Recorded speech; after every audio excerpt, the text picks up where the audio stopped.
It's been 2 years since Russia's full-scale invasion began. Since then, Ukrainian soldiers continue to lay down their lives defending their country.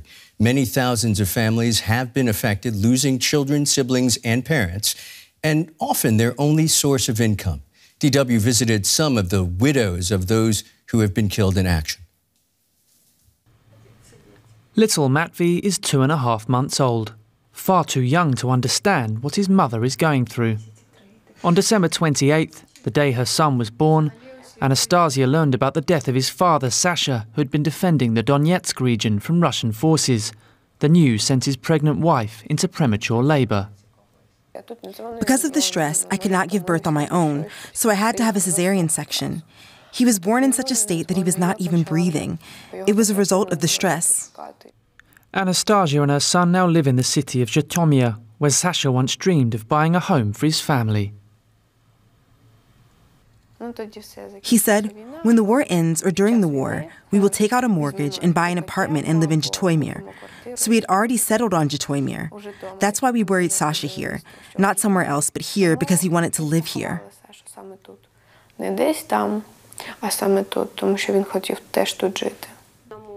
Anastasia is currently collecting signatures on the president's website to have her husband posthumously awarded the title of Hero of Ukraine. Soon, she will have to return to work in order to provide for her son. Anastasia's situation is far from unique.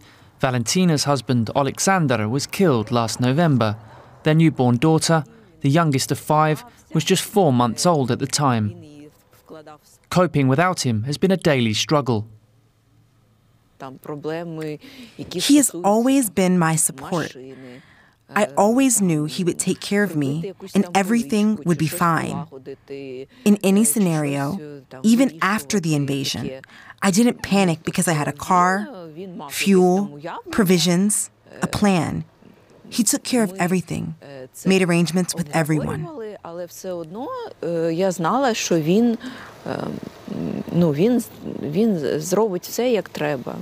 Valentina is currently reliant on the assistance of friends and family. Despite her struggles, she pities the millions of Ukrainian women who've had to put their own dreams of starting a family on hold. There are many women who did not have time to give birth, did not have time to get pregnant, and they are very sorry that they didn't. For many like me, this is an incentive to live, an incentive to do something. With no end of the war in sight, there's no telling how many more families will be destroyed before fighting stops. Max Zander is our correspondent in Kyiv and joins us now.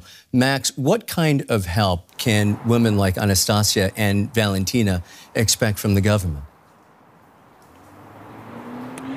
Right, Michael. So there is psychological support for women or for people who lost family members who were killed in service defending the country. But as you can imagine, millions of people here in Ukraine right now are impacted by trauma, and the capacities for psychological support are stretched thin. Many widows organize in self-help groups trying to help each other, to support each other, to help cope with the situation. Now, what the Ukrainian government has promised, what it is also doing, is financial compensation for widows or for family members of soldiers who died defending Ukraine. This compensation that was promised at the beginning of the war is up to 15 million hryvnias for widows or family members, which is about 370,000 euros. That is a lot of money, especially if you look at the average income here in Ukraine, which is just about 400 euros a month. But nevertheless, you have to meet certain conditions to be entitled to these payments. You have to either be married or you have to prove that you have been living together for at least 5 years.